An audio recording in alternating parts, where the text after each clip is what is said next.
துஷ்டரை கண்டால் தூர விலகு. இப்படி ஒரு பழமொழி உண்டு. எதுக்காக இப்படி சொல்லி வச்சாங்க? துஷ்டன் ஏதாவது தொந்தரவு கொடுப்பான், அதனால அவனை கண்டா பயந்துகிட்டு ஓடி ஒளிஞ்சுக்கோ அப்படின்னா இதுக்கு அர்த்தம் அப்படி இல்லை. ஒரு துஷ்டன் கிட்ட நெருங்கி போறோம்னு வச்சுக்கோங்க, அவன் நமக்கு கெடுதலான ஆலோசனைகள் எதையும் சொல்லலாம், அல்லது அவன் தீய உணர்வுகள் உள்ளவனா இருக்கலாம், அல்லது தீய செயல்கள் செய்யக்கூடியவனா இருக்கலாம், அல்லது தீய நட்புனால அவன் ஏற்கனவே கெட்டு போனவனா கூட இருக்கலாம். இப்படிப்பட்டவனை நெருங்கி போனா அவனோட பாதிப்பு நமக்கும் வந்துடும். அதனால விலகி போ அப்படின்னு சொல்றாங்க. இதையே கொஞ்சம் விவரமா இப்ப பாப்போமே. இப்ப இந்த துஷ்டர்களை 4 வகையா பிரிக்கிறாங்க. இந்த 4 வகைக்கும் உதாரணம் வேணும்னா வேற எங்கேயும் போக வேண்டியதில்லை, மகாபாரதத்தை பார்த்தாவே போதும். அதுல இந்த 4 வகையான தீயோரும் வர்றாங்க. முதல் வகைக்கு உதாரணம் சகுனி. இவன் மனசுல எப்பவும் தீய எண்ணங்கள் தான் நிறைஞ்சிருக்கும். கனவுல கூட தீய ஆலோசனைகள். யாராவது ஒருத்தர் நல்லபடியா வாழ்ந்தா அதை இவனால சகிச்சுக்க முடியாது. இப்படிப்பட்டவனோட நெருங்கிய தொடர்பு துரியோதனனுக்கு கிடைச்சது. துரியோதனன் எப்படின்னா அவன் ஏற்கனவே தீய காரியங்கள் செய்யறதுக்கு தயங்காதவன். அப்படிப்பட்டவனுக்கு தீய போதனைகள் செய்யறதுக்கு சகுனி உதவுனான். இந்த 2 பேரோட சகவாசம் இன்னொருத்தனுக்கு கிடைச்சது. அவன் யாருன்னா துச்சாதனன். அவன் தீய நடத்தை உள்ளவன். இந்த 3 பேரும் ஒண்ணு சேர்ந்தா என்னத்துக்கு ஆகும்? உலகமே கெட்டு போடும்ல. இந்த 3 துஷ்டர்களோட நல்லவன் ஒருத்தன் சேர்ந்தான். அவன் தான் கர்ணன். கர்ணன் இயல்பாவே உத்தம குணம் உள்ளவன். அவன் நல்லவங்களோட சேராம இப்படிப்பட்ட கெட்டவங்க கிட்ட நட்பு வச்சுக்கிட்டான். அதனால அவனும் தீய செயல்கள்ல ஈடுபடுறது மாதிரி ஆயிடுது. துரியோதனனுடைய நண்பனா அவனுடைய ஆதரவுல வளர்ந்ததுனால அவனுக்கு துணையா இருக்க வேண்டி இருக்குது அப்படின்னா.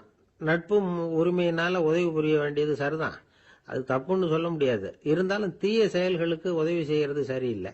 புத்தி பலம் புஜ பலம் எல்லாம் இருந்தா கூட தெய்வ பலம் இல்லைன்னா ஜெயிக்க முடியாது. கர்ணன் மகா வீரன். இருந்தாலும் கடைசியில் அவன் கதி என்னாச்சு? அவங்ககிட்ட எல்லா நல்ல குணங்களும் இருந்தது, இருந்தாலும் ஏன் இப்படி ஆச்சு? தீயவர்களுடைய சேர்க்கை தான் காரணம். அவங்களோட சேர்ந்ததுனால இவனையும் அப்படியே நினைக்க ஆரம்பிச்சுட்டாங்கல்ல. 4 வகை துஷ்டர்கள்ல இவனும் ஒரு வகை அப்படின்னு சொல்ல ஆரம்பிச்சிட்டாங்க. அதாவது தீய ஆலோசனைக்கு சகுனி, தீய உணர்வுகளுக்கு துரியோதனன், தீய செய்கைக்கு துச்சாதனன், தீய நட்புக்கு கர்ணன். இப்படி உதாரணமாயிட்டான். அதனாலதான் துஷ்டரை கண்டால் தூர விலகு அப்படின்னு சொன்னாங்க. அது புராண காலம். இப்பெல்லாம் நிலைமை கொஞ்சம் வேற விதமா இருக்குது.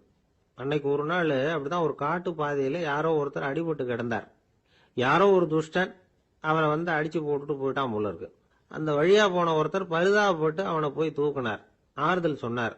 இத பாருங்க, இந்த வழியா எப்பவும் தனியா வரக்கூடாது. ஏன்னா இங்க ஒரு ரவுடி இருந்துகிட்டு வர்றவங்க போறவங்களெல்லாம் வழிப்பறி பண்ணிட்டு இருக்கிறதா கேள்விப்பட்டிருக்கிறேன் அப்படின்னாராம்.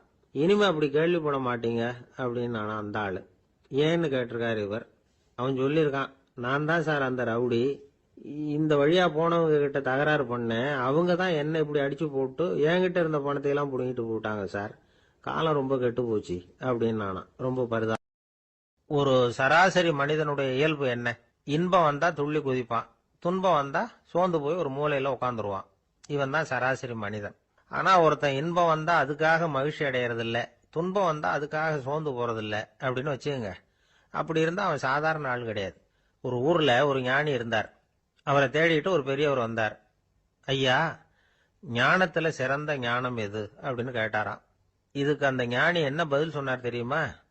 இன்பத்தினால மகிழ்ச்சி அடையாமலும் துன்பத்தினால சோர்வு அடையாமலும் இருக்கிறது தான் அந்த ஞானம், பெரிய ஞானம் அப்படின்னாராம். சரி சுவாமி, அப்படிப்பட்ட ஞானம் உங்களுக்கு எப்படி வந்ததுன்னு கேட்டிருக்காரு இவரு. அதை நான் ஒரு கழுதைகிட்ட இருந்து கத்துக்கிட்டேன் அப்படின்னாராம் அவரு. இவருக்கு ஒன்றும் புரியல, ஒரு மாதிரியா முழிச்சிருக்கிறார். இதை அவர் புரிஞ்சுக்கிட்டார். நீங்க நாளைக்கு காலையில நம்முடைய ஆசிரமத்துக்கு வாங்க, புரிய வைக்கிறேன்னாராம். சரின்னு அவர் போயிட்டார். மறுநாள் காலையில ஆசிரமத்துக்கு சேர்ந்தார். ஞானி அவரை கூப்பிட்டு உட்கார வச்சார்.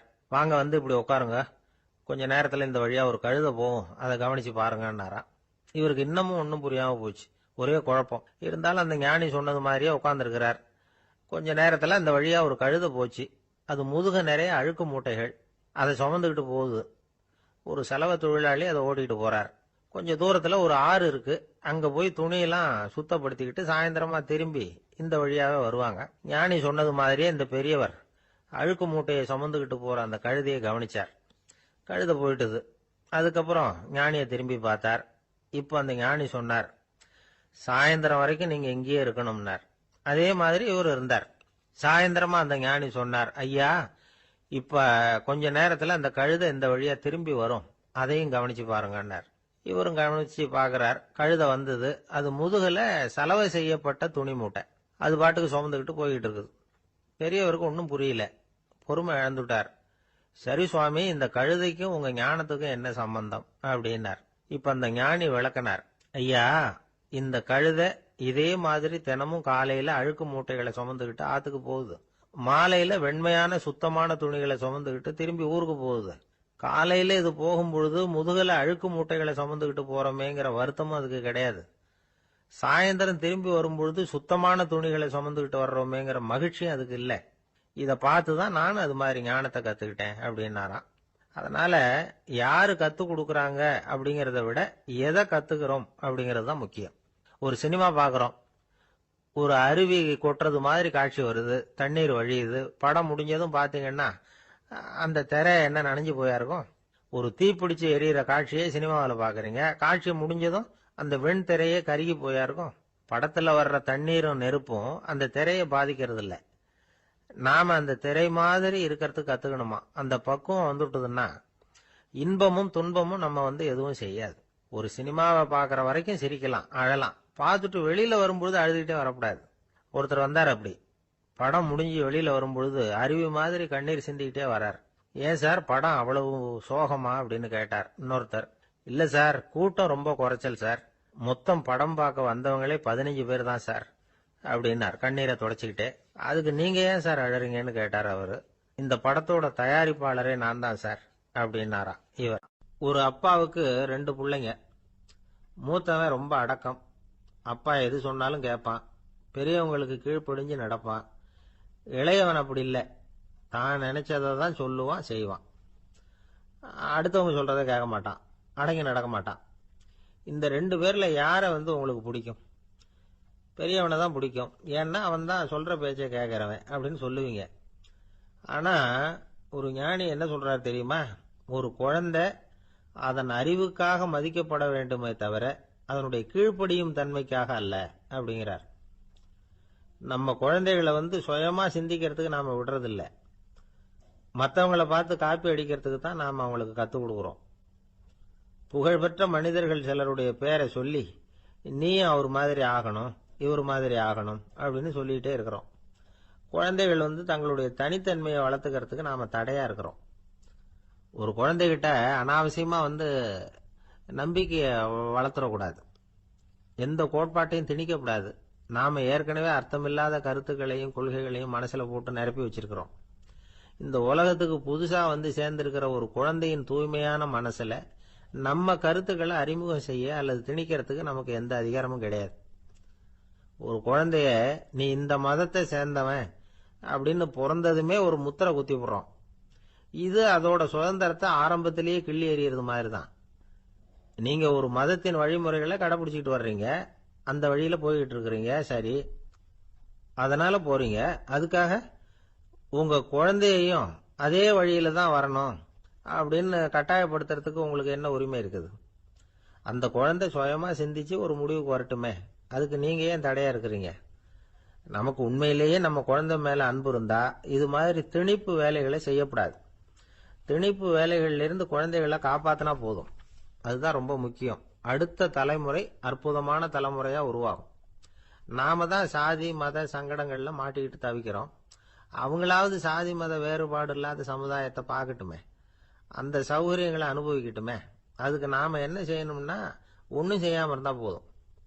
ஒரு குழந்தைகிட்ட நம்ம கருத்தை திணிக்கும் பொழுது என்ன ஆகுது தெரியுமா? அது அவனை அவங்கிட்ட இருந்தே அப்புறப்படுத்தி விடுது.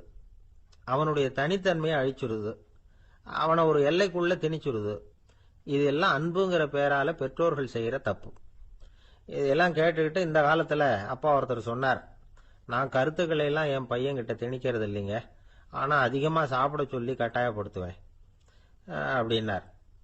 உங்க வீட்டு சமையல் அவ்வளவு நல்லா இருக்குமான்னு கேட்டாங்க.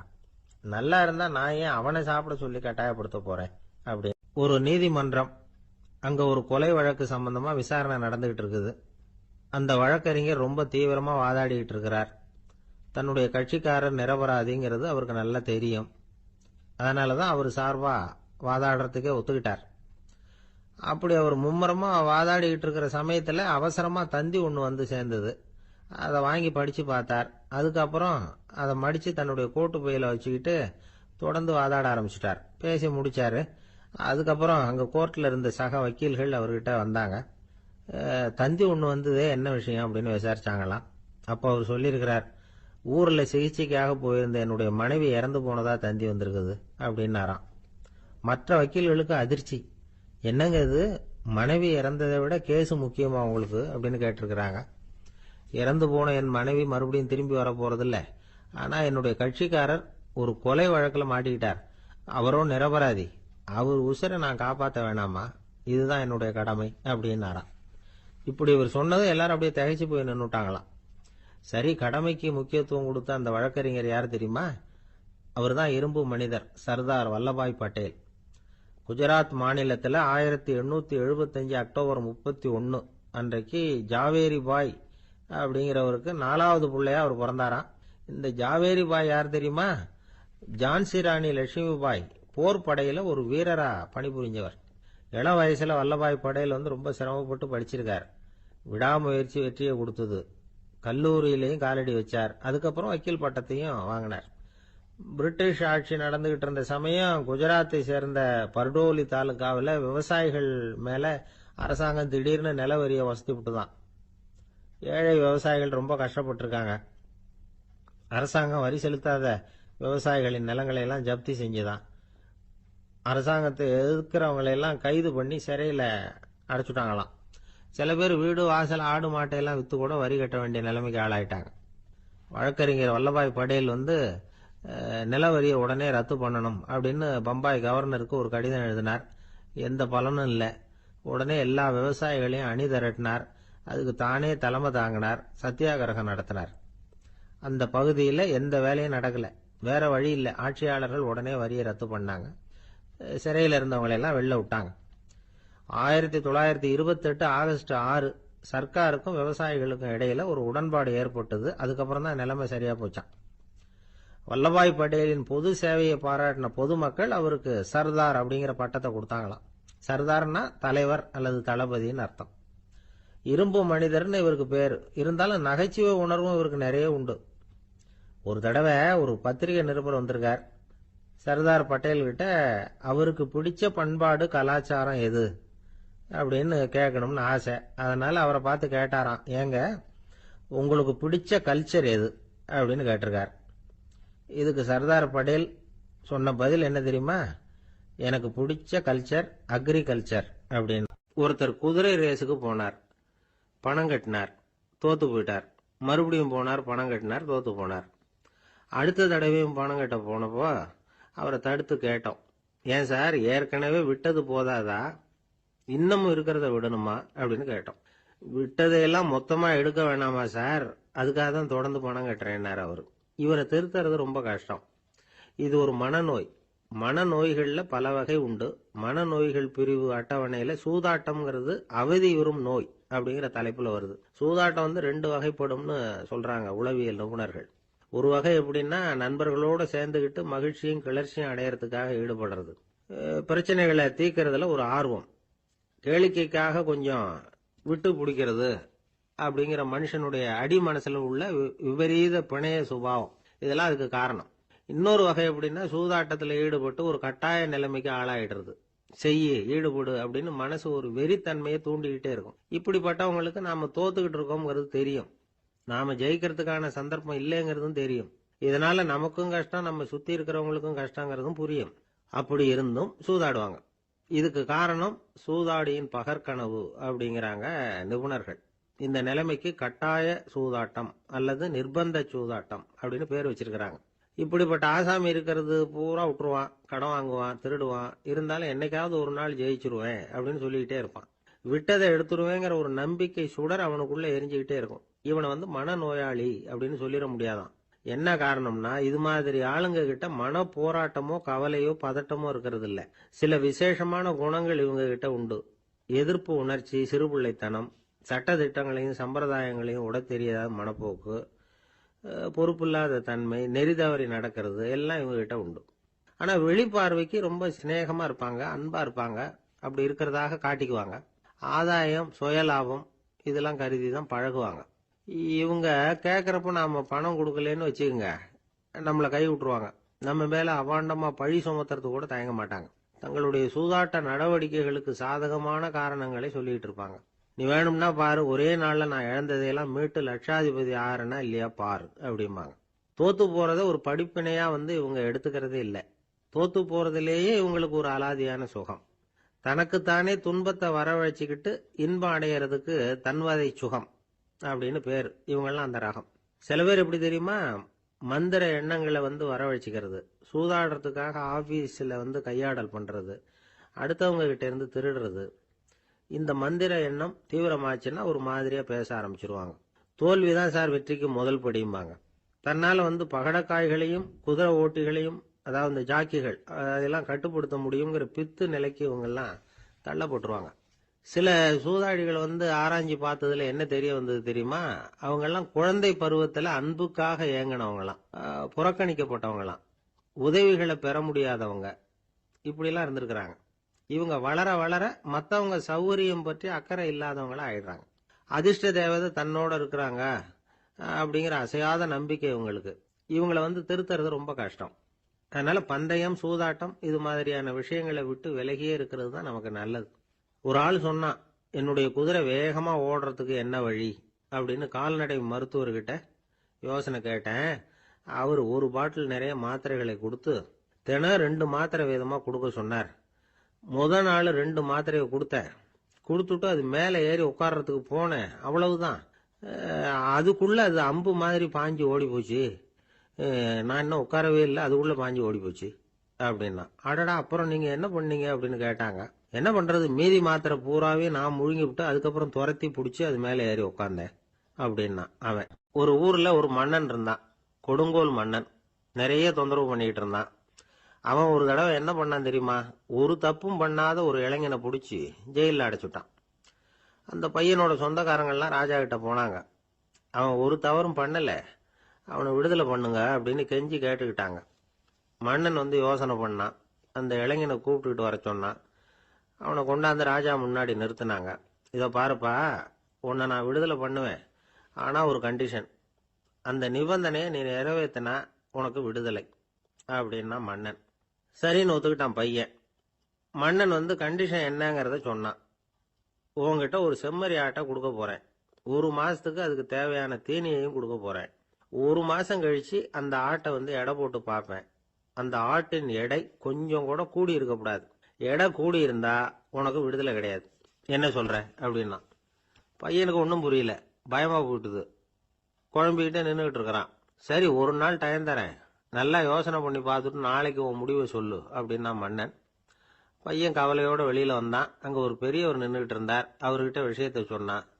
அந்த பெரியவர் இந்த பையனுக்கு காதோட காதா ஒரு வழியை சொல்லி கொடுத்தார்.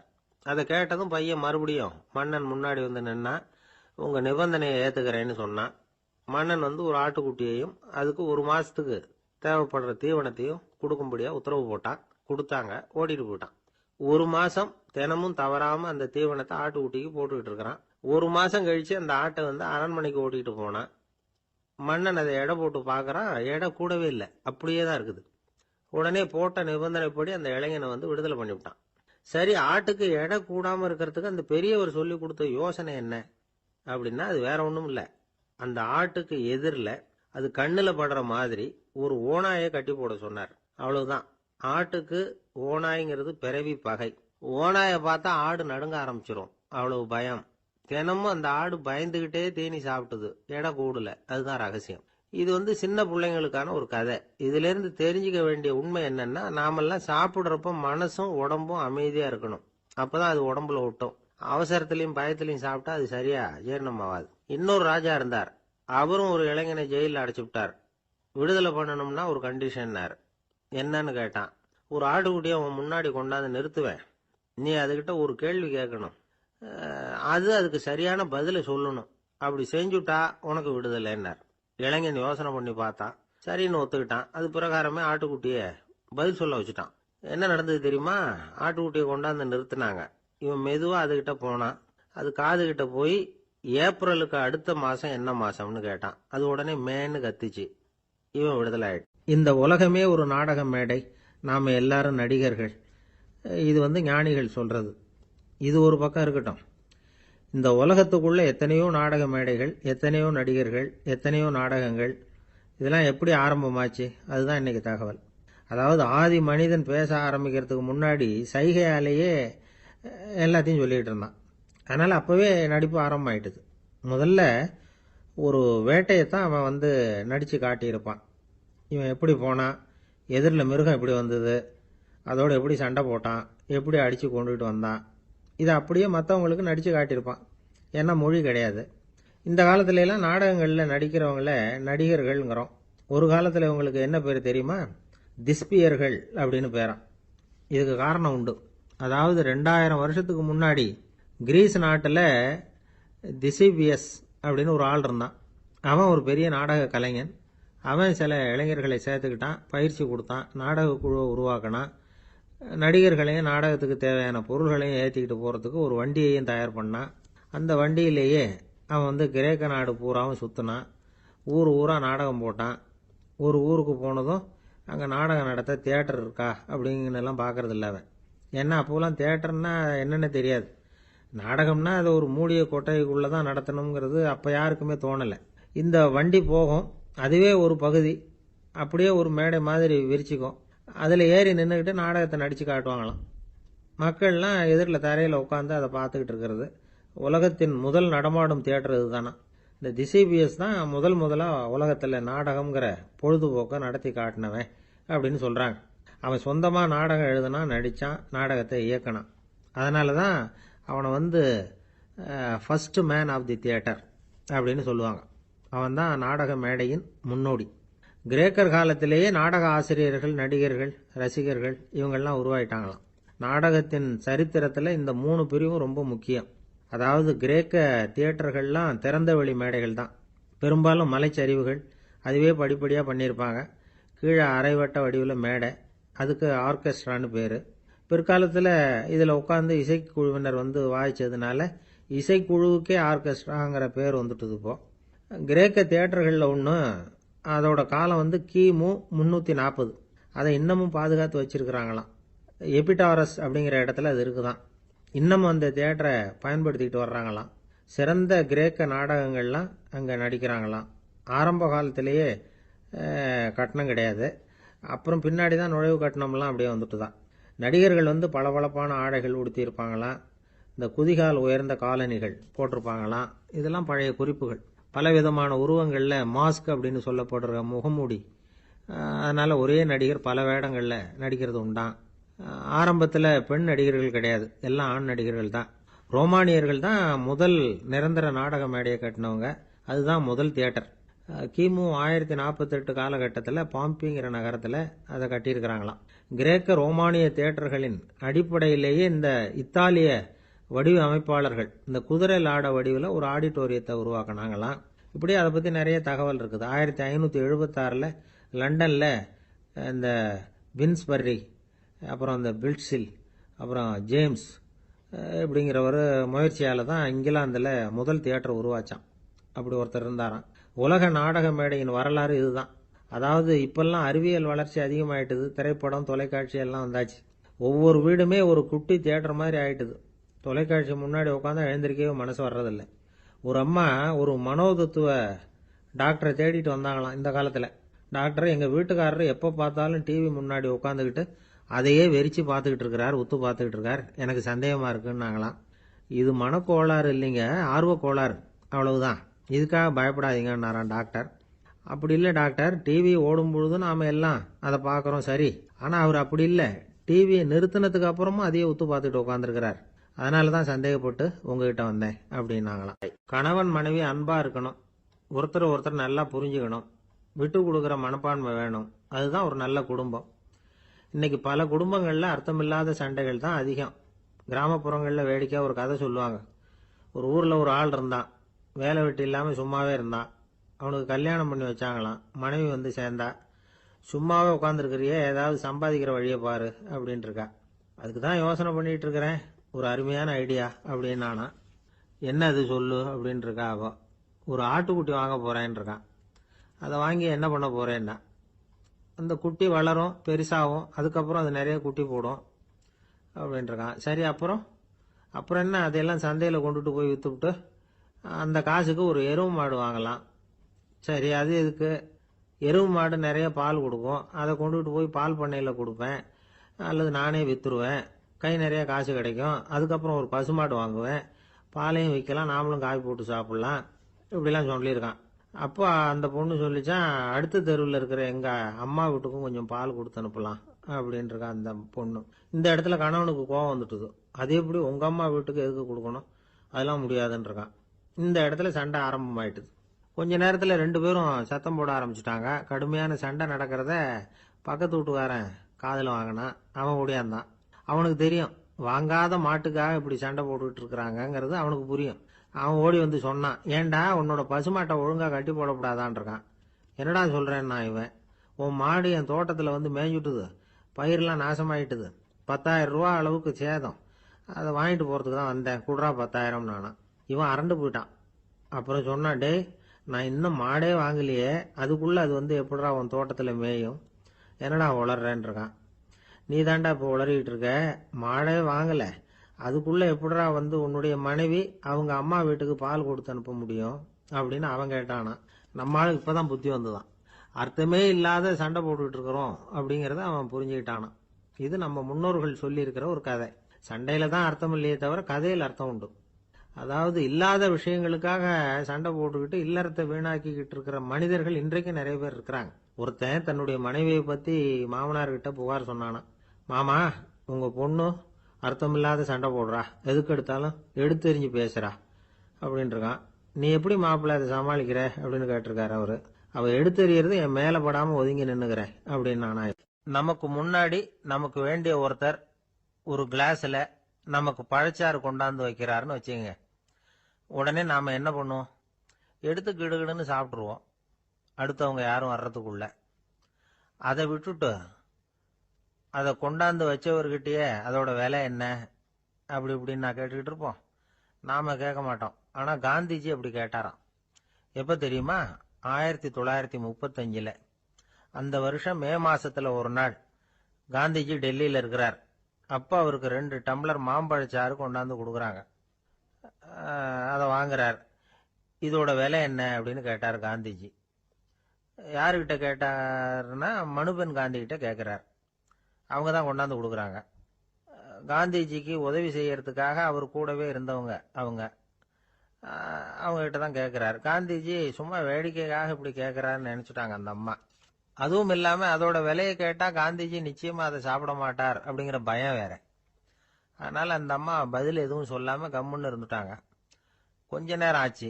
அந்த பழச்சாறு வச்ச இடத்துல அப்படியே இருக்குது, வச்ச இடத்துல வச்சபடியே இருக்கு. காந்திஜி அதை சாப்பிடவே இல்லை. மனுபென் காந்தி பார்த்தாங்க. மெதுவாக காந்திஜி கிட்ட போய் அதை சாப்பிடுங்களேன் அப்படின்னாங்க. பழச்சாறு விலை என்னன்னு கேட்டேன், அதுக்கு பதில் இல்லை. அது முதல் தப்பு. பதிலை எதிர்பார்த்திருந்தும் அதை பற்றி விசாரிக்கல, அது 2வது தப்பு. இப்படி 2 தப்புகளை பண்ணிவிட்டு என்கிட்ட வந்து இதை சாப்பிடுங்கன்னு சொன்னா அது எப்படி அப்படின்னு கேட்டாராம் காந்திஜி. மனுபென் காந்தி என்ன சொல்றதுன்னு தெரியாம திகைச்சு போய் நின்றுகிட்டு இருந்தாங்க. காந்திஜி தொடர்ந்து சொன்னாராம், இப்ப என் முன்னாடி வச்சிருக்கிற இந்த பழச்சாறு விலை சுமாரா ஒரு ½ ரூபாயாவது இருக்கும். அது அந்த காலத்து மதிப்பு. இந்த பழச்சாறு இல்லாம கூட என்னால இருக்க முடியும். ஆனா அவசியமான பொருள்களை வாங்கறதுக்கு கூட சக்தி இல்லாத மக்கள் இந்த நாட்டில் நிறைய பேர் இருக்கிறாங்க. அப்படி இருக்கிறப்போ எனக்கு என்னத்துக்கு இந்த விலை உயர்ந்த பானம்? இதை இப்போ நான் சாப்பிட்டா என் உடம்பு வேணும்னா ஆரோக்கியமாகலாம், ஆனா என் மனசு அமைதி அடையாது. எனக்கு என்னுடைய உடல் ஆரோக்கியத்தை விட மன ஆரோக்கியம்தான் முக்கியம். அதனால இதை நான் சாப்பிட மாட்டேன், எடுத்துட்டு போயிடு அப்படின்னாராம். அந்த சமயத்துல ஒரு அகதி பொண்ணு 2 குழந்தைகளோட காந்திஜியை பார்க்கறதுக்காக வந்தது. வணக்கம் சொல்லிச்சு. காந்திஜி உடனே தனக்கு முன்னாடி இருந்த பழச்சாற்றை எடுத்து அந்த பொண்ணுகிட்டையும் குழந்தைகள்கிட்டையும் கொடுத்து சாப்பிட சொன்னார். அவங்க அதை வாங்கி ரொம்ப சந்தோஷத்தோட சாப்பிட்டாங்களாம். அதை பார்த்த காந்திஜி முகத்துல ஒரு புன்னகை, ஒரு பரவசம், ஒரு திருப்தி. அவர் மனசு நிறைஞ்சி இருந்தது. அப்போ அவர் சொன்னாராம், ஆண்டவன் எனக்கு எப்பவும் சரியான சமயத்துல கை கொடுப்பாருங்கிறது அதுக்கு இதுதான் அத்தாட்சி. நான் ஒரு இக்கட்டான சூழ்நிலையில இருக்கிறப்ப கூட கடவுளின் கருணையால அந்த சூழ்நிலை என்னை பாதிக்கல. என் கூட இவ்வளவு நாள் பழகியும் கூட இங்க இருக்கிறவங்க எனக்கு அதிக விலையுள்ள பழரசத்தை கொடுத்தாங்க. ஆனா சரியான நேரத்துல அதை சாப்பிட வேண்டியவங்களை என்கிட்ட அனுப்பி வச்சு என்ன சந்தோஷப்படுத்தினார் கடவுள், அவருக்கு நன்றி அப்படின்னாராம் மகாத்மா காந்தி. உடல் ஆரோக்கியத்தை விட மன ஆரோக்கியம்தான் எனக்கு முக்கியம்னு சொன்னார் பாருங்க. அதை நாம எல்லாரும் மனப்பூர்வமா இன்னைக்கு சிந்திச்சு பார்க்கணும். இந்த காலத்துல எல்லாரும் அப்படியா நினைக்கிறாங்க?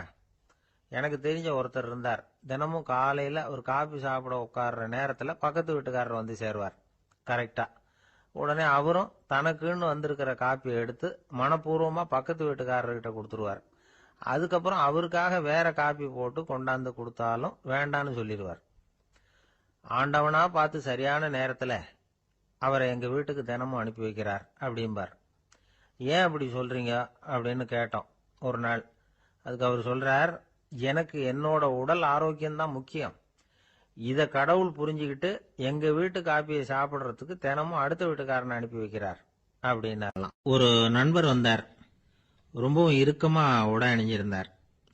அதாவது ஆடைக்குள்ள அவர் மாட்டிக்கிட்டு இருந்தது மாதிரி தெரிஞ்சது. ஏன் துணி குறைச்சலா எடுத்துட்டீங்களா அப்படின்னு கேட்டோம். இல்லைங்க, எனக்கு எப்பவுமே இறுக்கமா உடை அணியறது தான் பிடிக்கும் அப்படின்னார். ஒருத்தர் எப்படி உடை அணிகிறார் அப்படிங்கிறத வச்சே அந்த ஆள் எப்படிப்பட்டவர் அப்படிங்கிறத கண்டுபிடிச்சிடலாம். உடை அணிகிற விதம் ஒருத்தருடைய மனநிலையை வெளிப்படுத்துதான். இப்ப இறுக்கமான உடை அணிகிறவங்க பொதுவா மன நிம்மதி இல்லாதவங்களா இருப்பாங்களாம், கோபக்காரங்களா இருப்பாங்களாம். ரொம்ப தொலைதொழப்பா ஆடை அணிகிறவங்க இருக்கிறாங்கல்ல, அவங்க எல்லாம் அமைதியான ஆளா இருப்பாங்களாம், சாந்தமா இருப்பாங்களாம். இவங்கெல்லாம் போராடுறதுக்கு சரியா வரமாட்டாங்களாம். இப்படி ஒரு கணிப்பு இருக்குது. அதனாலதான் போர் வீரர்களுக்கெல்லாம் இறுக்கமான உடையை தான் கொடுக்கறது வழக்கம். ஆனா சன்னியாசிகளை பாருங்க, அவங்களுக்கெல்லாம் ரொம்ப தொலை உடைகள் தான். அவங்கெல்லாம் வந்து டைட் பேண்ட் போட்டுக்கிட்டு நிக்க மாட்டாங்க சன்னியாசிகள்லாம். அதே மாதிரி சன்னியாசிகள்லாம் காவி உடைய தேர்ந்தெடுக்கிறதுக்கும் காரணம் உண்டு. பல ஆண்டுகள் சோதனை செஞ்சு பார்த்துட்டு தான் சன்னியாசத்துக்கு காவி தான் சரி அப்படின்னு முடிவு பண்ணியிருக்கிறாங்க. இப்ப பௌதீக விஞ்ஞானப்படியும் அதுதான் சரி. அதாவது சூரிய ஒளியில வந்து 7 வண்ணங்கள் உண்டு. ஒரு பொருள் மேல அது விழும் பொழுது அந்த பொருள் நமக்கு சிவப்பா தெரிஞ்சதுன்னா அந்த பொருள் வந்து சிவப்பை தவிர மற்ற எல்லா நிற கதிர்களையும் உள்வாங்கிக்கிட்டு சிவப்பு நிறத்தை மட்டும் வெளியில விடுது. அதாவது விலக்கி விடுது. அதனாலதான் அந்த பொருள் வந்து சிவப்பா தெரியுது. உடல் ஆரோக்கியத்துக்கு ஓரளவு சிவப்பு தேவைப்படுது. அதனாலதான் காவி உடை அணிஞ்சா சூரிய ஒளி ஓரளவு சிவப்பை விலக்கிவிடும். அதாவது சிவப்பின் பலனும் கிடைக்கும், இந்த சிவப்பின் கெடுதலும் இல்லை அப்படின்னு யோசனை பண்ணாங்க. காவி வந்து உதய வேளையின் நிறம். கீழ் வானத்துல கதிர் உதிக்கிற வேளையில முதல் ஒளி தோன்றுகிற நேரத்துல காவி நிறம் தான் கசியும். தியானம் செய்யறப்போ முதல்ல காணக்கூடிய ஒளி காவி நிறம் தான். தியானத்தின் உச்ச நிலையின் நிறம் நீலம். தியானம் வந்து காவி நிறத்துல ஆரம்பமாகி நீல நிறத்துல நிறைவடைகிறது அப்படிங்கிறார் ஓஷோ. நீலம் வந்து தியான சிகரம், காவி வந்து தியான ஆரம்ப குறியீடு, ஒரு சன்னியாசியின் ஆரம்ப தரிசனம் அப்படிங்கிறார் அவர். ஒருத்தர் நாள் பூரா காவி உடைய அணிஞ்சிருந்தா அந்த நிறம் வந்து அவருக்கு வந்து தியானத்தை பற்றிய நினைவை வந்து ஊட்டிக்கிட்டே இருக்கும். இப்படியே வந்து ஆடைக்கும் தியானத்துக்கும் இடையில ஒரு தொடர் ஏற்படுது. ஒரு துறவியின் உள்ளார்ந்த பண்பா அது மாறுது. கடை வீதியில ஒரு பொருள் வாங்க போறோம், அது மறந்துடக்கூடாதுங்கிறதுக்காக ஞாபகம் முடிச்சு போட்டுக்கிறோம். அந்த முடிச்சுக்கும் பொருளுக்கும் தொடர்பு இல்லை. ஆனா கடை வீதிக்கு போன உடனே அந்த முடிச்சு வந்து அந்த பொருளை ஞாபகப்படுத்துது. அதாவது அந்த முடிச்சு வந்து ஒரு தொடர்பு அம்சமா அமையுது. அது மாதிரிதான் காவி உடையும். ஒரு துறவி வந்து நடக்கும் பொழுது, சாப்பிடும் பொழுது, குளிக்கும் பொழுது அவருடைய காவி உடை அவருக்கு வந்து ஞாபகப்படுத்திக்கிட்டே இருக்கும். அது ஒரு நிலைப்படுத்தப்பட்ட நினைவாக ஞாபக முடிச்சாக மாறிடுது. காவி ஆடை இல்லைன்னா ஒருத்தரால துறவியாக முடியாதுன்னு அர்த்தம் இல்லை. அதே நேரத்துல காவி ஆடையால ஒன்னும் பிரயோஜனம் இல்லை, அதுல ஒன்னும் அர்த்தம் இல்லை அப்படின்னு சொல்லிட முடியாது. இதுதான் உண்மை. இவ்வளவு தூரம் காவி ஆடையை பத்தி சொல்றதுனால எல்லாரும் சன்னியாசியா போடுங்கோ அப்படின்னு நாம சொல்றதாக யாரும் நினைச்சிடக்கூடாது. மனசுக்கும் நிறத்துக்கும் உள்ள சம்பந்தத்தை தெரிஞ்சுக்கிறதுக்காகத்தான் இவ்வளவு. நமக்கு தெரிஞ்ச நண்பர் ஒருத்தர் இருக்கிறார், ஆபீஸ்ல வேலை பார்க்கிறவர். ஒவ்வொரு மாசமும் 20ஆம் தேதிக்கு பிறகு அவரை போய் பாத்தீங்கன்னா காவி உடை அணிஞ்சுக்கிட்டு கண்ணை மூடிக்கிட்டு கை ரெண்டையும் விரிச்சு வச்சுக்கிட்டு தியானத்திலேயே உட்காந்துருப்பார். ஏன் இப்படி பண்றீங்கன்னு கேட்டேன். அதாவது 20ஆம் தேதிக்கு பிறகு என் கையில ஒரு பைசா கூட கிடையாது, ஒரு சன்னியாசி லெவல்ல இருக்கிறேன், என்கிட்ட எதுவும் செலவுக்கு கேட்காத அப்படின்னு என் மனைவிக்கு நாசூக்கா உணர்த்துறதுக்காக அப்படி உட்கார்ந்திருப்பேன் அப்படின்னு விளக்கம் கொடுக்கிறார். ஒரு நாள் ராமர் அரசவையில உட்கார்ந்திருக்கிறார். ராமராஜ்யம் நடந்துகிட்டு இருந்த நேரம். அந்த சமயத்துல ஒரு நாய் வந்து அரச சபைக்கு வந்துதான். அது தலையில அடிபட்டு ரத்தம். அந்த கோலத்துல அது அங்க வந்தது. எல்லாரும் ஆச்சரியமா அதை பார்த்தாங்க. ராமரும் அந்த நாயை பார்த்தார். நீங்க வந்த காரியம் என்ன, என்ன நடந்தது, எதுவா இருந்தாலும் பயப்படாம சொல்லு அப்படின்னார். உடனே அந்த நாய் மெதுவா சொல்ல ஆரம்பிச்சுதான். ஐயா, நான் தெருவில் போய்கிட்டு இருந்தேன். வழியில ஒருத்தர் வந்தார். அவர் வேத சாஸ்திரம்லாம் படிச்ச பெரியவர். அவர் எந்த காரணமும் இல்லாம அவர் கையில வச்சிருந்த குச்சியால என் தலையில அடிச்சுட்டார். அதுதான் தலையில ரத்தம். இதை நீங்க விசாரிச்சு தகுந்த தீர்ப்பு வழங்கணும் அப்படின்னு தான் அந்த நாய். ராமர் பார்த்தார். உடனே தன்னுடைய காவலர்களை அனுப்புனார். அந்த ஆளை எங்க இருந்தாலும் போய் கொண்டுட்டு வாங்க அப்படின்னு விட்டார். காவலர்கள் போனாங்க. அந்த ஆளை பிடிச்சி கொண்டு வந்துட்டாங்க. அரண்மனைக்கு வா அப்படின்னு சொல்லி கூப்பிட்டுட்டு வந்துட்டாங்க. என்ன நடந்ததுன்னு விசாரிச்சார் ராமர். அதுக்கு அந்த ஆள் சொன்னார், நான் வந்து வீதி வழியா வந்துகிட்டு இருந்தேன். குறுக்க இந்த நாய் வந்தது. நான் அவசரமா போய்கிட்டு இருந்தேன். இது எனக்கு வழி விடாம குறுக்க பூந்து இடைஞ்சல் பண்ணிச்சு. எனக்கு கோபம் வந்துட்டுது. அதனால அடிச்சுட்டேன். வேத சாஸ்திரம் படிச்ச நான் என் வசம் இழந்து கோபப்பட்டது பெரிய தப்பு தான். அதை நான் ஒத்துக்கிறேன். குற்றத்தை ஒப்புக்கொள்றேன். எனக்கு என்ன தண்டனை கொடுக்கணுமோ அதை கொடுங்க, ஏத்துக்கிறேன் அப்படின்னு விட்டார். சரி, இப்ப அந்த ஆளுக்கு தண்டனை கொடுக்கணும். என்ன தண்டனை கொடுக்கறது யோசனை பண்ணார் ராமர். அதையும் அந்த நாய்கிட்டயே கேட்டார். நீயே சொல்லு, என்ன தண்டனை கொடுக்கலாம் இவருக்கு அப்படின்னார். இதுக்கு அந்த நாய் என்ன சொல்லிச்சு தெரியுமா? இவரை ஏதாவது ஒரு கோயிலுக்கு தர்மகர்த்தாவா நியமனம் பண்ணிவிடுங்க, அதுதான் இவருக்கு சரியான தண்டனை அப்படின்னது. இதை கேட்டதும் ராமர் முகத்துல புன்னகை. ஆனா அங்க இருந்த மற்றவங்களுக்கு எல்லாம் ஆச்சரியம். அது எப்படி தப்பு செஞ்சவங்களுக்கு தண்டனை கொடுக்கறது தானே நியாயம், அதை விட்டுட்டு தர்மகர்த்தா பதவியை கொடுக்க சொல்லுதே இந்த நாய் அப்படிங்கிற ஆச்சரியம். இந்த சந்தேகத்தை அந்த நாய்கிட்டயே கேட்டாங்க அங்க இருந்தவங்க. இதுக்கு அந்த நாய் பதில் சொல்லிச்சான். நான் வந்து போன பிறவியில ஒரு கோயிலுக்கு தர்மகர்த்தாவா இருந்தேன். எவ்வளவோ கவனமா எச்சரிக்கையா தான் என்னுடைய கடமைகளை எல்லாம் செஞ்சுக்கிட்டு வந்தேன். அப்படி இருந்தாலும் சில சமயங்கள்ல என்னையும் மீறி கோயில் செல்வத்தை நான் அனுபவிக்கிறதுக்கு காரணம் ஆயிட்டேன். ஒரு கோவிலுக்கு தர்மகர்த்தாவா இருக்கிறவங்க எப்படியும் இந்த பாவத்திலிருந்து தப்பிக்கிறது கஷ்டம். அதனாலதான் நான் இந்த பிறவியில நாயா பிறந்து இப்படி கஷ்டப்படுறேன். இதே நிலைமை இந்த ஆளுக்கும் ஏற்படணும் அப்படிங்கிறதுக்காக தான் அவரையும் ஒரு கோயிலுக்கு தர்மகர்த்தாவை நியமிக்கும்படி கேட்டுக்கிட்டேன் அப்படின்னு தான் இந்த நாய். இதுல இருந்து என்ன தெரியுது? எந்த பதவியில நாம இருந்தாலும் நமக்கு தெரியாம கூட அதை தவறா உபயோகப்படுத்தக்கூடாதுங்கிறத இதுல இருந்து புரிஞ்சுக்கணும். இல்லைன்னா அடுத்த பிறவியில நாயா பிறந்து எங்கேயாவது போய் வாழை ஆட்டிட்டு நிக்க வேண்டியதுதான். கோவில் வாசல்ல 2 நாய் பேசிக்கிட்டு இருந்துதான். போன ஜென்மத்துல நான் மனுஷனாதான் இருந்தேன். ஒரு கோவில் பூசாரி பேச்சை கேட்டுட்டு அவரோட கூட்டு சேர்ந்துக்கிட்டு ஆண்டவன் போட்டிருந்த நகையெல்லாம் அபகரிச்சு என்கிட்ட கொடுத்தாரு அவரு. நான் எடுத்துட்டு வந்துட்டேன். திருடினது அந்த ஆள் தான், எடுத்துக்கிட்டு வந்ததுதான் நான். இருந்தாலும் நான் மட்டும் நாயா பிறந்துட்டேன். இப்போ மட்டும் அந்த பூசாரி என்கிட்ட மாட்டினா கடிச்சு குதறி போடுவேன் அப்படின்னு தான். அவசரப்பட்டு அப்படி செஞ்சுடாதே. பதிலுக்கு அவரும் உன்னை திருப்பி கடிச்சாலும் கடிச்சிருவார். ஏன்னா அவரும் இப்போ ஒரு நாயா தான் பிறந்திருக்கிறார் அப்படின்னு தான் இன்னொன்னு. அது எப்படி உனக்கு தெரியும்னு தான் இது. நான் தானே அது அப்படின்னு தான் அந்த நாய். ஒரு சிகை அலங்கார கூடம். ரொம்ப சுறுசுறுப்பா எல்லாரும் வேலை செஞ்சுக்கிட்டு இருக்கிறாங்க. முடிவெட்டிக்க வந்திருக்கிறவங்க நிறைய பேர். எல்லாரும் வரிசையா உட்காந்துருக்கிறாங்க. அந்த சமயத்துல திடீர்னு கதவை திறந்துக்கிட்டு ஒருத்தர் உள்ள வர்றார். அவர் ஒரு பெரிய மனிதர். அவரும் முடிவெட்டிக்கிறதுக்காக தான் உள்ள வந்திருக்கிறார். அவரை பார்த்த உடனே அங்க வரிசையில் உட்காந்துருந்தவங்க எல்லாரும் எழுந்திரிச்சு அவர்கிட்ட வந்துட்டாங்க. அவரை சுத்தி நின்றுட்டாங்க. எப்படி இருக்கிறீங்க, நல்லா இருக்கீங்களா அப்படின்னு விசாரிக்க ஆரம்பிச்சுட்டாங்க.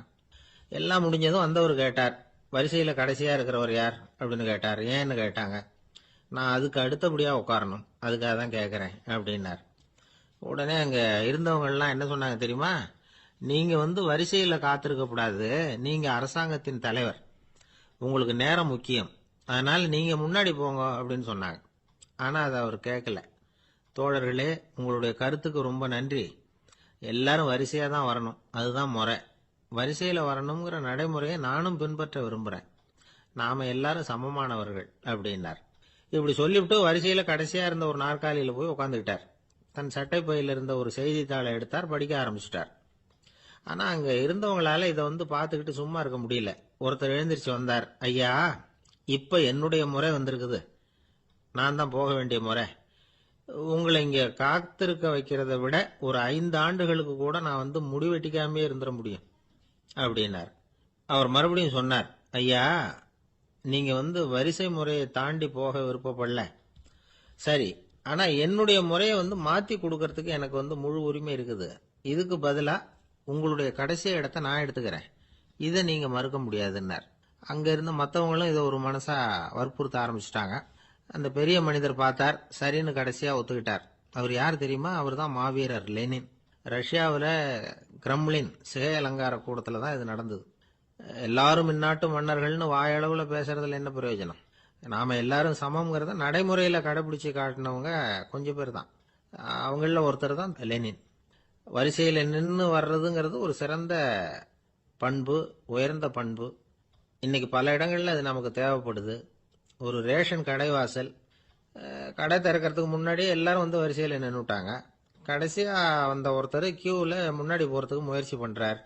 ஏற்கனவே நின்றுட்டு இருக்கிறவங்க அவரை முன்னாடி போறதுக்கு விட மாட்டேங்கிறாங்க.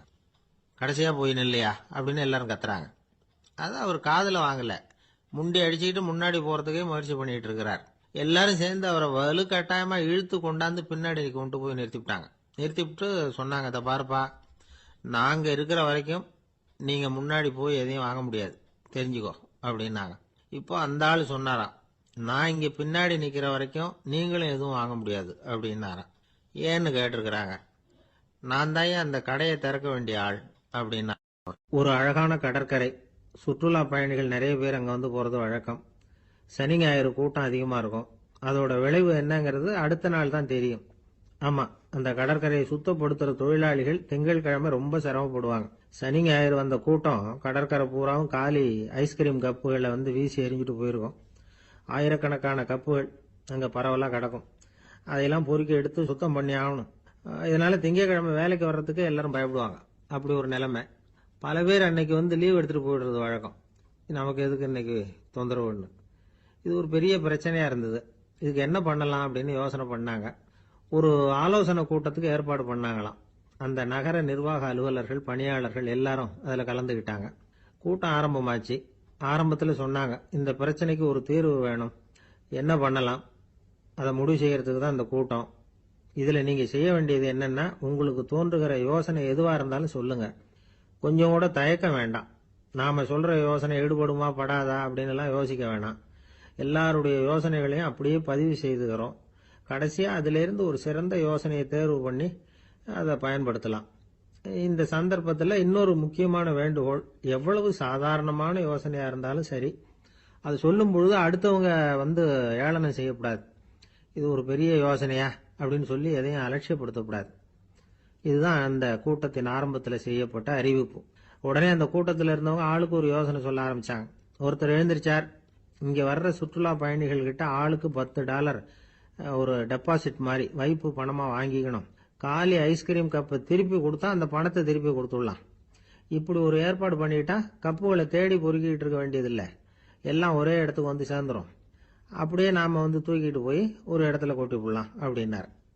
இன்னொருத்தர் எழுந்திருச்சார், கப்பை கீழே போட்டா $50 அபராதம் அப்படின்னு அங்கங்க போர்டு எழுதி வச்சுடலாம். கப்புகளை போடுறதுக்கு அங்கங்க பெரிய கூடைகளை வச்சுடலாம். நாம சாவகாசமா அந்த கூடைகளை சேகரம் பண்ணிக்கலாம் அப்படின்னாராம். இன்னொருத்தர் எழுந்திருச்சு கொஞ்சம் கோபமா பேசினார். கப்புகளை அவங்க வாயிலேயே திணிச்சுடணும், அதுகளை மொன்னு சாப்பிட்டு பார்த்தாதான் தெரியும் அது எவ்வளவு கஷ்டங்கிறது அப்படின்னு ரொம்ப கடுமையா பேசியிருக்காரு. இது வேடிக்கையா தெரிஞ்சாலும் இந்த யோசனையும் பதிவு செஞ்சுக்கிட்டாங்களாம். இப்படி பல யோசனைகள். கடைசியா எல்லாத்தையும் படிச்சு பார்த்துட்டு பரிசீலனை பண்ணாங்க. அப்புறம் தான் யோசனை வந்தது. இவர் வேடிக்கையா சொன்னது, கப்புகளை அவங்கவுங்க வாயிலேயே திணிச்சு சாப்பிட சொல்லணும், அதுதான் தண்டனைன்னாருல, ஏன் அப்படி சாப்பிடுறது மாதிரியே கப்புகளை தயார் பண்ண என்ன அப்படின்னு சிந்திக்க ஆரம்பிச்சாங்களாம். ஆகா, அதுதான் சரின்னு ஒரு முடிவுக்கு வந்தாங்க. அதுல இருந்து உருவானதுதான் இந்த வேஃபர் கப்ஸ். ஐஸ்கிரீமை சாப்பிட்டு முடிச்சதும் கப்பையும் சாப்பிட்டுடலாம். கோன் ஐஸ்கிரீம் சாப்பிடுறோம்ல, அதுதான். அமெரிக்காவில் மியாமி கடற்கரையில் ரொம்ப காலமா இருந்துகிட்டு வந்த குப்பை பிரச்சனைக்கு இப்படிதான் ஒரு தீர்வு வந்துதான். இதுல இருந்து நாம புரிஞ்சுக்க வேண்டியது என்னன்னா, நாம அன்றாட எத்தனையோ பிரச்சனைகளை சந்திக்கிறோம், அதுக்கெல்லாம் தீர்வு உண்டு. அது எங்க ஒளிஞ்சிருக்குன்னு கண்டுபிடிக்கணும். அந்த அந்த யோசனையையும் நல்லா தீவிரமா யோசிக்கணும். யார் என்ன யோசனை சொன்னாலும் அதை அலட்சியப்படுத்தக்கூடாது. அக்கறையோட கவனிக்கணும், அதை யோசிச்சு பார்க்கணும். ஒரு அம்மா தன்னோட வீட்டுக்காரரை ஒரு மனநல மருத்துவர்கிட்ட அழைச்சிட்டு வந்தாங்களாம். டாக்டர், இவருக்கு கோன் ஐஸ்கிரீம் பிடிக்கல, பேப்பர் கப்பில் இருக்கிற ஐஸ்கிரீம் தான் வேணும்னு அடம் பிடிக்கிறார் அப்படின்னாங்களாம். அது ஒன்றும் தப்பு இல்லையேன்னாராம் டாக்டர். இதுக்கு அந்த அம்மா சொன்னாங்களாம், இவர் கப்பு ஐஸ்கிரீம் வாங்குறதுல தப்பு இல்லை டாக்டர், பிரச்சனை அது இல்லை. அப்புறம் வேற என்னன்னு கேட்டிருக்காரு. வாங்கினதும் ஐஸ்கிரீமை கீழே கொட்டிவிட்டு அந்த பேப்பர் கப்பை மட்டும் விரும்பி சாப்பிடுறார், அதனால தான் உங்ககிட்ட அழைச்சிட்டு வந்தேன் அப்படின்னு. வாழ்க்கையில சில சந்தர்ப்பங்கள்ல நாம சில அவமானங்களை சந்திச்சே தீர வேண்டியிருக்கு. என்ன பண்றது, காலம் அப்படி. அவமானப்படுறவங்க உடனே அடங்கி போயிடுறது தான் உலக வழக்கம். அவமானப்பட்டா உடனே சீறி எழறவங்களும் உண்டு. ஆனா அதையே ஒரு சவாலா எடுத்துக்கிட்டு முன்னுக்கு வர்றவங்களும் சில பேர் இருக்கிறாங்க. அவங்க ரொம்ப அபூர்வம். இன்னைக்கு மனோதத்துவ நிபுணர்கள்லாம் என்ன சொல்றாங்க தெரியுமா? அவமானப்பட்டுட்டா உடனே அடங்கி போயிடக்கூடாதான். அதையே ஒரு சவாலா எடுத்துக்கிட்டு மனசுல ஒரு வைராக்கியத்தோட முயற்சி பண்ணனா வாழ்க்கையில எல்லாரும் முன்னேறலாமா. அவமானம்ங்கிறத நாம வைராக்கியமா மாத்திக்கணும். அதுதான் வெற்றிக்கு வழி. ராமர் இந்த பூமியில பிறந்ததே ஒரு வைராக்கியத்தினால தான் சார் அப்படின்னார் ஒருத்தர்.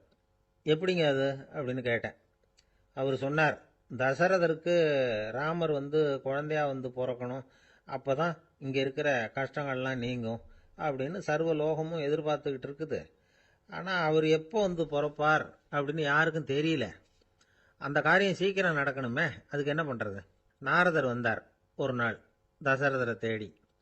தசரதா, உனக்கு ஒரு செய்தி தெரியுமான்னு ஆரம்பிச்சார். அவர் எப்பவும் இப்படித்தானே ஆரம்பிக்கிறது வழக்கம். என்ன விஷயம்னு கேட்டார் தசரதர். தசரதா, நீ அடிக்கடி உன்னோட தேர்ல ஏறிக்கிட்டு தேவலோகத்துக்கு போற, அங்க போற வர்ற எல்லாம் பண்ணிட்டு இருக்க, எல்லாம் சரி. தேவலோகத்திலையும் உன்னை நல்லபடியா தான் வரவேற்கிறாங்க. தேவேந்திரன் உன்னை பிரியமா அழைச்சிட்டு போய் தன்னுடைய அரியாசனத்திலேயே தனக்கு பக்கத்திலேயே உட்கார வைக்கிறான். நீயும் சந்தோஷமா உட்காந்து பேசிவிட்டு வந்துடுற. ஆனா நீ இங்க வந்ததுக்கு அப்புறம் அங்க என்ன நடக்குது தெரியுமா உனக்கு அப்படின்னாராம் நாரதர். என்ன நடக்குது எனக்கு ஒன்றும் தெரியலையே அப்படின்னாராம் தசரதர். நாரதர்கிட்ட கிட்டத்தில் கேட்டிருக்காரு, கொஞ்சம் சொல்லுங்க என்னது அப்படின்னு. அவர் நெருங்கி வந்தாராம் நாரதரும். மெதுவா அவர் காதோட காதா சொன்னாராம். அதாவது நம்ம பாஷையில சொல்ல போனா பத்த வைக்கிறார். நீ அங்க தேவேந்திரங்கிட்ட உட்காந்து பேசிவிட்டு வந்த பிறகு நீ அங்க உட்கார்ந்திருந்த அரியாசனத்தை தண்ணி ஊத்தி கழுவி சுத்தப்படுத்துறாங்க. நீ என்ன அந்த அளவுக்கு சுத்தம் இல்லாத ஆளா, தினம் குளிக்காமையா இருக்கிற அப்படின்னாராம். தசரதருக்கு இது ரொம்ப அவமானமா போயிட்டுது. அப்படியே செய்யறாங்க அப்படின்னாராம். ஆமா, நீ வேணும்னா நான் சொல்றது உண்மையா இல்லையா அப்படின்னு சோதனை பண்ணி பார்த்துக்கோ அப்படின்னாராம் நாரதர். உடனே தசரதர் இதுக்காகவே புறப்பட்டு தேவலோகம் போனார். அங்கே வழக்கம் போலவே இவரை கூப்பிட்டு உட்கார வச்சு பேசிக்கிட்டு இருந்தான் தேவேந்திரன். கொஞ்ச நேரம் பேசிக்கிட்டு இருந்துட்டு சரி நான் கிளம்புறேன்னு புறப்பட்டார். சரி, அவனும் வாசல் வரைக்கும் வழி அனுப்பி வச்சுட்டு உள்ளே போயிட்டான். தசரதர் வெளியில் கொஞ்ச நேரம் மறைஞ்சி இருந்துட்டு மெதுவாக உள்ளே எட்டி பார்த்தார் என்ன நடக்குதுன்னு. நாரதர் சொன்னது உண்மைதான். தசரதர் உட்கார்ந்திருந்த ஆசனத்தை அங்கே 2 தேவர்கள் கழுவி சுத்தப்படுத்திக்கிட்டு இருக்கிறாங்க. தசரதரால் இதை தாங்கிக்க முடியல. அவருக்கு ரொம்ப அவமானமாக போச்சு. நேரா கிடுகிடுன்னு தேவேந்திரங்கிட்டே போனார். நான் உட்கார்ந்திருந்த இருக்கையை சுத்தம் பண்றியே, நான் என்ன அந்த அளவுக்கு பாவியா அப்படின்னு கேட்டார். ரொம்ப கோபமா கேட்டார். தசரதரே, மனுஷனுக்கு 3 கடன்கள் உண்டு. தேவ கடன், ரிஷி கடன், பித்ரு கடன். இதை தீர்க்காதவன் பாவியாகிறான். இதுல மகனை பெறுவதால் தான் பித்ரு கடன் தீரும். உனக்கு மகன் கிடையாது, அதனால நீ பாவி ஆகிற. பாவி உட்கார்ந்திருந்த இடம்ங்கிறதுனால அதை சுத்தம் செய்ய வேண்டியது எங்க கடமை அப்படின்னு நானாம் தேவேந்திரன். இந்த இடத்துல தசரதருக்கு ஏற்பட்ட அவமானம் ஒரு வைராக்கியமா மாறிச்சு.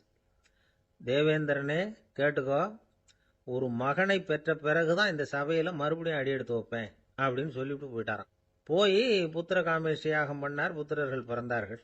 இந்த கதையில உள்ள கருத்து என்னன்னா, தேவேந்திரன் தசரதரை அப்படி அவமானப்படுத்தலைன்னா அவருக்கு இப்படி ஒரு வைராக்கியம் பிறந்திருக்குமா? யோசிச்சு பார்க்கணும். நமக்கு ஏற்படுகிற சில அவமானங்களையும் வைராக்கியமா மாத்திக்குவோம்.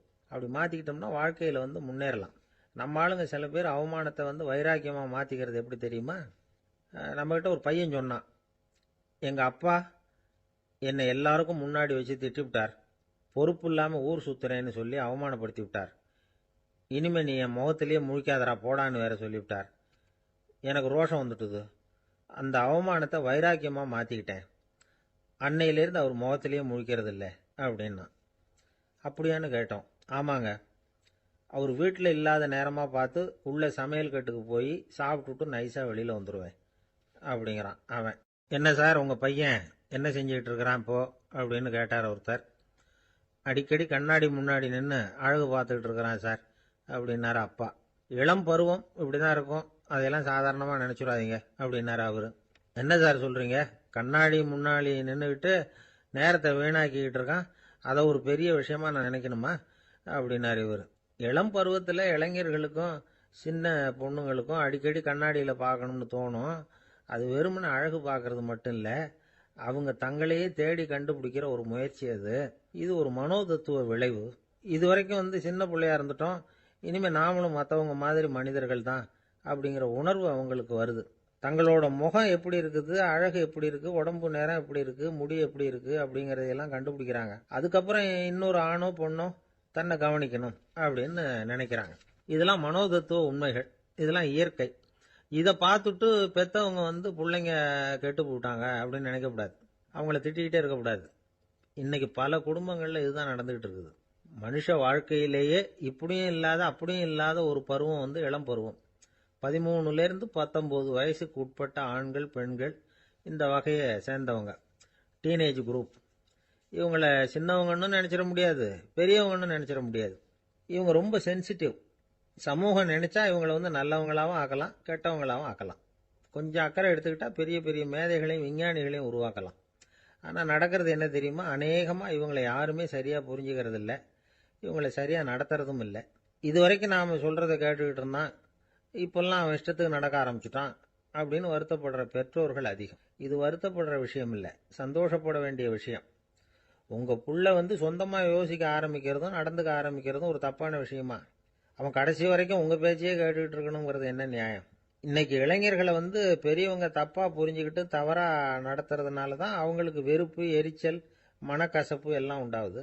பெற்றவங்க சரியாக மதிக்கிறது இல்லை அப்படிங்கிற ஒரே காரணத்தினாலேயே வீணா போகிற பிள்ளைங்க இன்னைக்கு அதிகம். சரி, பெற்றவங்களுக்கு இன்னைக்கு என்னதான் புத்தி சொல்ல வர்றீங்க அப்படின்னு கேட்குறீங்களா? நாம எதையும் சொல்ல வரல, ஆனால் அது சம்பந்தமான சில நிபுணர்கள் சொல்லியிருக்கிறத உங்கள் காதில் போட்டு வைக்கலாம். அது என்னன்னா, பிள்ளைங்க கிட்ட அன்பு செலுத்துங்க. குழந்தையா இருந்தப்போ எவ்வளவு பாசமாக இருந்தீங்க, வளர வளர அதை ஏன் குறைச்சிக்கிறீங்க? பெற்றவங்களின் அன்பான வார்த்தைகளுக்கு ஏங்குறவங்க தான் இன்றைய இளைஞர்கள். அவங்க எதை சொன்னாலும் அதை அக்கறையாக காது கொடுத்து கேளுங்க, அலட்சியப்படுத்தாதீங்க. அவங்க விரும்புறது உங்ககிட்ட இருந்து ஒரு மதிப்பு, மரியாதை, அங்கீகாரம், இவ்வளவுதான். அவங்க அவங்களாவே முடிவுகள் எடுக்கட்டும், அதுக்கு நீங்கள் உதவியா இருங்க, அது போதும். மற்றவங்க முன்னாடி, முக்கியமாக அவங்க நண்பர்கள் முன்னாடி அவங்கள பற்றி மட்டமாக பேசாதீங்க. அவங்க கிட்ட பொய் சொல்லக்கூடாது. நீங்கள் சொன்னது பொய்ன்னு தெரிஞ்சு போச்சுன்னா உங்கள் பேரில் அவங்களுக்கு இருக்கிற மதிப்பு போயிடும், நம்பிக்கை போயிடும். அவங்களுக்கு முன்னாடி நீங்கள் சண்டை போடக்கூடாது. உங்கள் பிள்ளைய எப்பவும் இன்னொரு பிள்ளையோட ஒப்பிட்டு பேசுகிற வேலையே வேணாம். கூட பிறந்த மற்றவங்களோட கூட ஒப்பிடக்கூடாது. இப்படி செஞ்சால் அவன் உங்ககிட்டையும் பிரியமாக இருக்க மாட்டான், அவங்ககிட்டையும் பிரியமாக இருக்க மாட்டான். புள்ள எங்கே போகிறான், என்ன பண்ணுறான் அப்படின்னுலாம் வந்து துப்பறிஞ்சிக்கிட்டு இருக்கக்கூடாது.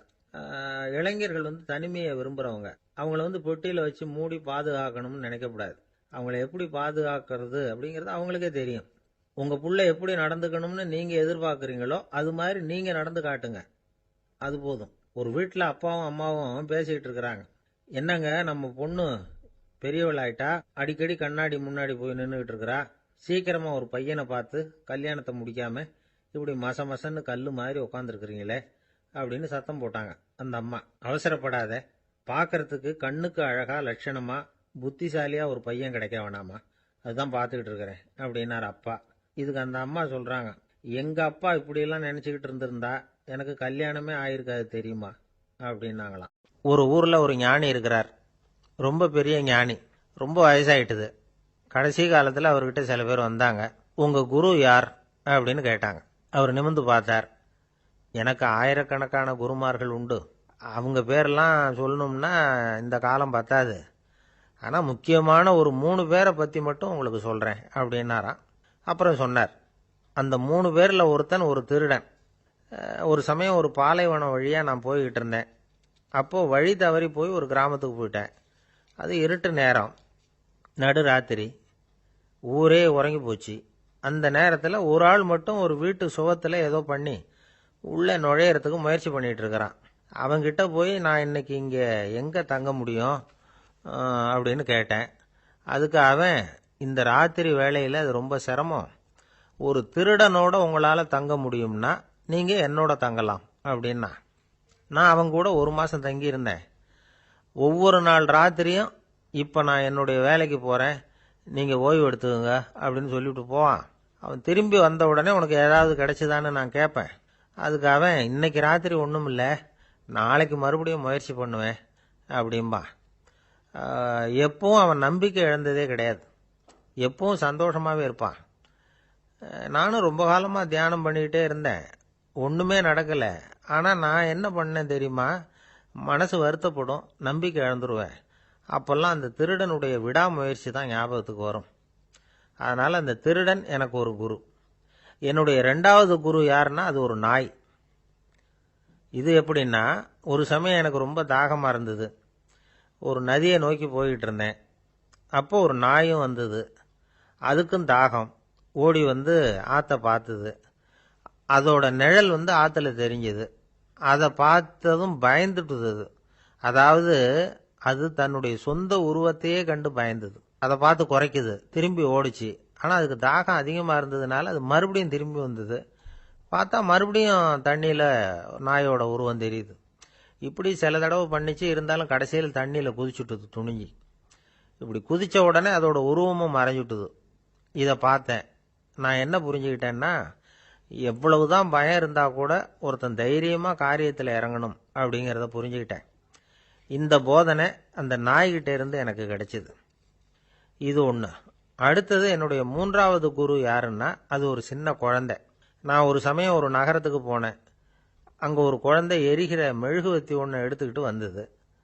நான் அந்த குழந்தைய பார்த்து வேடிக்கையாக கேட்டேன், ஏன் பாப்பா, இந்த மெழுகுவத்தியை நீயாவே கொளுத்துனியா அப்படின்னு கேட்டேன். ஆமான்னுது அந்த குழந்தை. சரி, இந்த மெழுகுவத்தி முன்னாடி எரியாமல் இருந்தது, இப்போ எரியுது. இந்த மெழுகுவத்திக்கு வெளிச்சம் எங்கேருந்து வந்தது, அதை எனக்கு காட்ட முடியுமா அப்படின்னு கேட்டேன் அந்த குழந்தைகிட்ட. இதுக்கு அந்த குழந்தை சிரிச்சுக்கிட்டு அந்த மெழுகுவத்தியை ஊதி அணைச்சுட்டுது. அதுக்கப்புறம் என்னை பார்த்து கேட்டுது, இப்போ இந்த மெழுகுவத்தியின் வெளிச்சம் போனதை பார்த்தீங்க இல்லையா, அது எங்கே போச்சுன்னு எனக்கு சொல்லுங்க அப்படின்னுது. அந்த குழந்தை இப்படி கேட்டதும் என்கிட்ட இருந்த ஆணவம் அழிஞ்சுட்டுது. நான் படித்ததெல்லாம் அந்த வினாடியில் சுக்கு நூறாக போயிட்டுது. என்னுடைய முட்டாள்தனத்தை நான் உணர்ந்தேன் அப்படின்னு இவ்வளவும் அந்த ஞானி விவரமாக சொன்னாராம். அதனால் நாம் இன்னார்கிட்டே இருந்து தான் இதை கற்றுக்கணுங்கிறது இல்லை, யாருக்கிட்டே இருந்தும் எதையும் கற்றுக்கலாம். நம்மால் ஒருத்தன் ஒரு நாய் வளர்த்துக்கிட்டு இருந்தான். அந்த நாய்க்கு வால் கிடையாது. யாரோ ஏற்கனவே வெட்டி எடுத்துட்டாங்க. இந்த நாய் தான் சார் எனக்கு குரு, அதுகிட்டே இருந்து கூட நான் பாடம் கற்றுக்கிட்டு இருக்கிறேன் அப்படின்னா. அப்படி என்ன கற்றுக்கிட்டேன் இந்த வால் இல்லாத நாய்கிட்டே இருந்து அப்படின்னு கேட்டோம். நாம் யாருக்கிட்டையும் வாலாட்டக்கூடாது அப்படிங்கிற பாடத்தை அதுகிட்டே இருந்து தான் நான் கற்றுக்கிட்டேன் அப்படின்னா. ஒரு ஊரில் ஒருத்தர் இருந்தார், ரொம்ப நல்லவர். யாருக்காவது ஏதாவது கொடுத்துக்கிட்டே இருப்பார், கொடையாளி. தினமும் யாராவது ஒருத்தருக்கு ஏதாவது கொடுக்கலன்னா அவருக்கு தூக்கம் வராது, அப்படி ஒரு பழக்கம். அது மட்டும் இல்லை, அவர் கொடுக்கறது அடுத்தவங்களுக்கு தெரியாது, அவ்வளவு ரகசியமா அதை கொடுப்பார். வலது கை கொடுக்கறது இடது கைக்கு தெரியக்கூடாதுன்னு சொல்லுவாங்கல்ல, அது மாதிரி அவர். ஒரு நாள் ராத்திரி அவர் ஏற்கனவே தயாராக கட்டி வச்சிருந்த பணம் முடிச்ச கையில் எடுத்துக்கிட்டு வீட்டை விட்டு வெளியில் வந்தார். தெருவில் இறங்கி நடந்தார். இன்னைக்கு யாருக்கு தர்மம் செய்யறது அப்படின்னு யோசனை பண்ணிட்டு இருட்டில் நடந்து வந்துகிட்டு இருக்கிறார். யாரோ ஒருத்தர் எதிரில் வர்றது மாதிரி தெரிஞ்சுது. உடனே அவர் கிட்ட போனார். தன்கிட்ட இருந்த பணம் முடிச்சு அவசரமா அவர் கையில் திணிச்சுட்டு திரும்பி வந்துட்டார். அப்பாடா, ஒரு வழியா யாருக்கும் தெரியாம இன்னைக்கு தர்மம் பண்ணியாச்சு அப்படிங்கிற மகிழ்ச்சி, மன நிறைவு அவர் முகத்துல. நிம்மதியா தூங்கினார். அப்புறம் எழுந்திரிச்சார். மறுநாள் காலையில ஊரு பூரா ஒரே பேச்சு. என்ன பேச்சுன்னா, நேற்று ராத்திரி ஒரு திருடன் கையில யாரோ பணத்தை கொடுத்துட்டு போயிருக்கிறாங்க அப்படின்னு எல்லாரும் பேசிக்கிட்டு இருக்கிறாங்க. இதை கேள்விப்பட்டதும் அந்த பெரியவருக்கு ரொம்ப வருத்தமா போச்சு. அடடா, போயும் போயும் ஒரு திருடனுக்கா உதவி பண்ணியிருக்கிறோம், பிரயோஜனம் இல்லாம போட்டுதே அப்படின்னு நினைச்சார். சரி, இன்னைக்கும் யாருக்காவது உதவி பண்ணணும் அப்படின்னு முடிவு பண்ணினார். ராத்திரி நேரம் வந்தது. இவர் வழக்கம் போல தெருவில் இறங்கி நடந்தார். கையில பணம் முடிச்சு. எதிரில் ஒரு பெண் உருவம் மங்கலா தெரிஞ்சது. இவர் உடனே அந்த பெண் கிட்ட பணத்தை கொடுத்துட்டு திருப்தியா திரும்பி வந்துட்டார். மறுநாள் காலையில ஊர் பூரா என்ன பேசிக்கிட்டாங்க தெரியுமா? நேற்று ராத்திரி நெறி தவறி நடக்கிற ஒரு பெண்ணின் கையில யாரோ பணத்தை வச்சுட்டு போயிருக்கிறாங்க அப்படின்னு எல்லாரும் பேசிக்கிறாங்க. அடடா, இன்னைக்கும் தவறுதலா நடந்து போச்சு அப்படின்னு ஒரு வருத்தப்பட்டார். இருக்கட்டும், இன்னைக்கு ஏதாவது தர்மம் பண்ணுவோம் அப்படின்னு நினைச்சுக்கிட்டாரு. 3வது நாள் ராத்திரியும் புறப்பட்டார். இப்பவும் எதிரில் ஒருத்தர் வந்தார். இவர் பணத்தை கொடுத்தார், திரும்பி வந்துட்டார். மறுநாள் மக்கள் என்ன பேசிக்கிட்டாங்கன்னா, நேற்று ராத்திரி ஒரு செல்வந்தர் கையில யாரோ பணத்தை கொடுத்துட்டு போயிருக்கிறாங்க அப்படின்னு பேசிக்கிட்டாங்களாம். அவருக்கு ரொம்ப வருத்தமா போட்டுது. என்ன இது, தினம் இப்படி ஆகிட்டு இருக்குதே அப்படின்னு நினைச்சுக்கிட்டே படுத்து தூங்கினார். அன்னைக்கு ராத்திரி ஒரு கனவு. அந்த கனவுல இறைவன் வந்து சொன்னாராம், இத பாருப்பா, நீ கொடுத்த தர்மம் வீணா போயிடல. உன்கிட்ட பணம் வாங்கின அந்த திருடன் திருந்திட்டான், அந்த பொண்ணும் திருந்திட்டா, அந்த செல்வந்தனும் கொடையாளி ஆயிட்டான், எல்லாருக்கும் உதவி பண்ண ஆரம்பிச்சுட்டான் அப்படின்னு சொன்னாராம். இந்த கதையை சொன்னவர் யாருன்னா நபிகள் நாயகம். இதுல உள்ள கருத்து என்னன்னா, நல்ல மனசோட தர்மம் பண்ணுனா அது வீணா போறதில்லை. இன்னொரு கருத்து, தர்மம் வந்து தன்னை மட்டுமல்ல அடுத்தவங்களையும் தீமையிலிருந்து காப்பாற்றும். இதுதான் நாம புரிஞ்சுக்க வேண்டியது. இந்த காலத்திலயும் இது மாதிரி சில சம்பவங்கள் நடக்கிறது உண்டு. ஒரு பெரியவர் இருட்டில் நடந்து வந்துகிட்டு இருந்தாரு. எதிரில் வந்த ஒருத்தன் வலு கட்டாயமா ஒரு கையை பிடிச்சி ஒரு பண முடிப்பை கொடுத்து வச்சுக்க சொல்லிவிட்டு விலகி போயிட்டான். பெரியவருக்கு ஆச்சரியம், இந்த காலத்திலயும் இப்படி வலது கை கொடுக்கறது இடது கைக்கு தெரியக்கூடாதுன்னு நினைக்கிற கொடையாளிகள் உண்டு போல இருக்கு அப்படின்னு யோசனை பண்ணிக்கிட்டே நடந்தார். கொஞ்ச தூரம் போயிருப்பாரு. அதுக்குள்ள அதே ஆள் திரும்பி வந்தான். கொடுத்த பண முடிப்பை திருப்பி கொடுங்க அப்படின்னு கேட்டு வாங்கிட்டான். இவருக்கு ஒன்றும் புரியல. ஏன் இப்படி பண்றேன்னார். அது ஒண்ணும் இல்லைங்க, கொஞ்ச நேரம் இதை உங்ககிட்ட கொடுத்து வச்சிருந்தேன், அவ்வளவுதான் அப்படின்னா. ஏன்னு கேட்டார்.